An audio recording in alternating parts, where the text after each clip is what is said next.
Hello everyone, welcome to my channel Bhuvneer Ayurveda. My name is Nisha and I'm a holistic healthcare consultant. I have helped lot of people to reverse their diseases and disorders naturally. आज का हमारा video का topic है कि हम हमारे cholesterol को किस प्रकार से मैनेज कर सकते हैं। हम सबको पता है कोलेस्ट्रॉल के दो मुख्य प्रकार HDL यानी कि अच्छा कोलेस्ट्रॉल, LDL यानी कि बुरा कोलेस्ट्रॉल। कोलेस्ट्रॉल यानी कि फैट्स। तो हमारे शरीर में कोलेस्ट्रॉल आता कहाँ से है?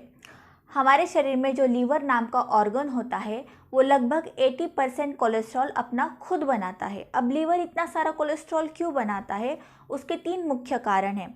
सबसे पहले विटामिन डी सिंथेसिस के लिए, दूसरा बाइल प्रोडक्शन के लिए और तीसरा हार्मोन सिंथेसिस के लिए। हार्मोन सिंथेसिस और विटामिन डी आप समझ ही गए होंगे, लेकिन बाइल एक ऐसा पदार्थ होता है जो हमारे फैट मेटाबॉलिज्म में मदद करता है। जो भी हम खाना खाते हैं उसमें जो फैट्स होता है उसके मेटाबॉलिज्म के लिए हमें बाइल की आवश्यकता होती है। तो ये तीन मुख्य चीज़ें जो है vitamin D synthesis, bile production and hormone synthesis, इसके लिए हमें कोलेस्ट्रॉल की आवश्यकता होती है। इसलिए हमारा लीवर जो है 80% कोलेस्ट्रॉल खुद बनाता है। अब बचा 20% जो कोलेस्ट्रॉल होता है वो हमारे खाने से आता है। लेकिन अगर हमारा खान पान खराब है तो उसके वजह से हमारा LDL कोलेस्ट्रॉल यानी कि ख़राब कोलेस्ट्रॉल बढ़ सकता है।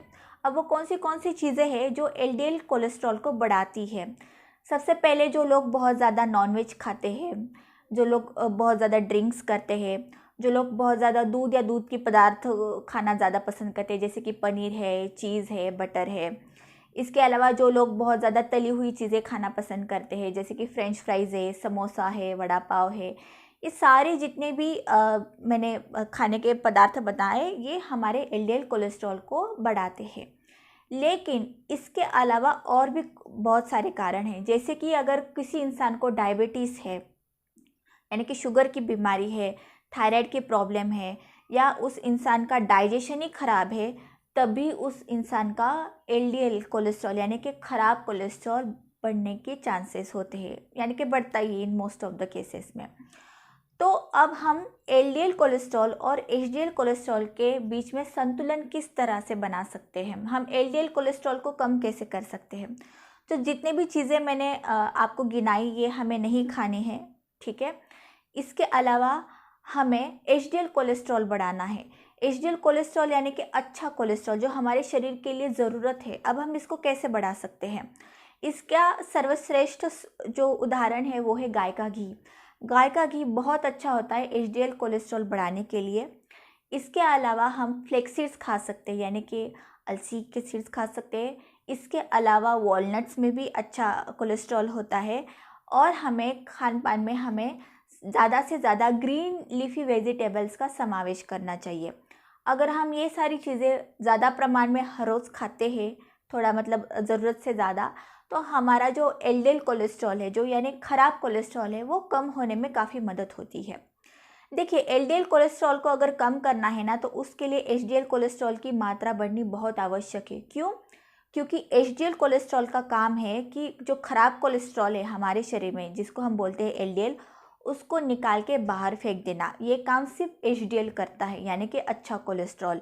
इसके लिए हमें HDL के ऊपर ज़्यादा फोकस देना चाहिए जब हमारा LDL कोलेस्ट्रॉल बढ़ता है, यानी कि ख़राब कोलेस्ट्रॉल बढ़ता है। अब ये हो गया एक उपाय।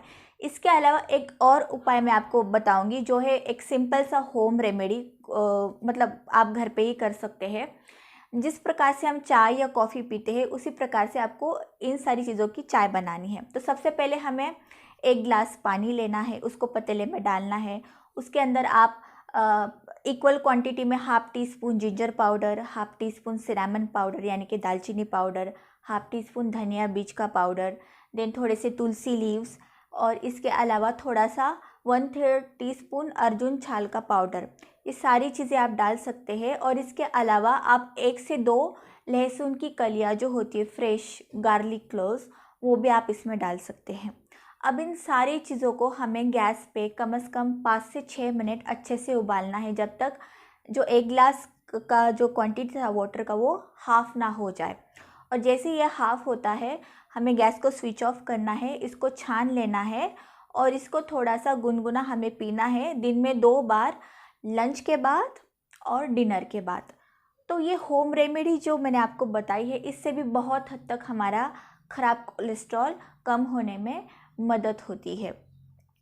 लेकिन इस रेमेडी का मैं एक चीज़ बता दूं, ये रेमेडी उनके लिए बिल्कुल भी आई विल नॉट रिकमेंड जिन लोगों को स्किन की प्रॉब्लम है, जिन लोगों का ब्लड प्रेशर शूट अप होता है ड्यू टू हीट, पित्त की वजह से, जिन लोगों को बहुत ज़्यादा गर्मी की बीमारी है, जिन लोगों को बहुत ज़्यादा पसीना आता है, उनके लिए ये रेमेडी मैं बिल्कुल भी रिकमेंड नहीं करूँगी। इसके लिए थोड़ा सा आयुर्वेदिक मेडिसिन का उनको हेल्प लेना चाहिए।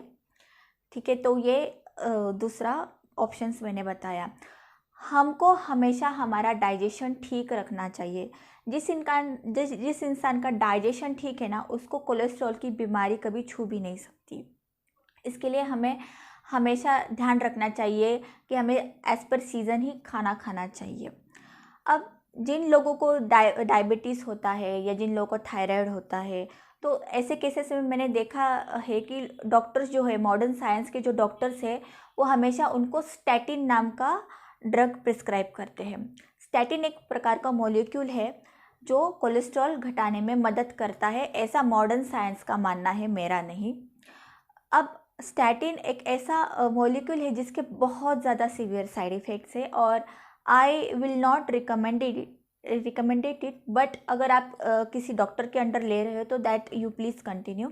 स्टैटिन के बहुत सारे साइड इफ़ेक्ट्स होते हैं, जैसे कि मसल पेन, मसल की बहुत ज़्यादा प्रॉब्लम होना, देन याददाश्त कमज़ोर हो जाना, इससे अल्जाइमर की भी खतरा बढ़ जाता है।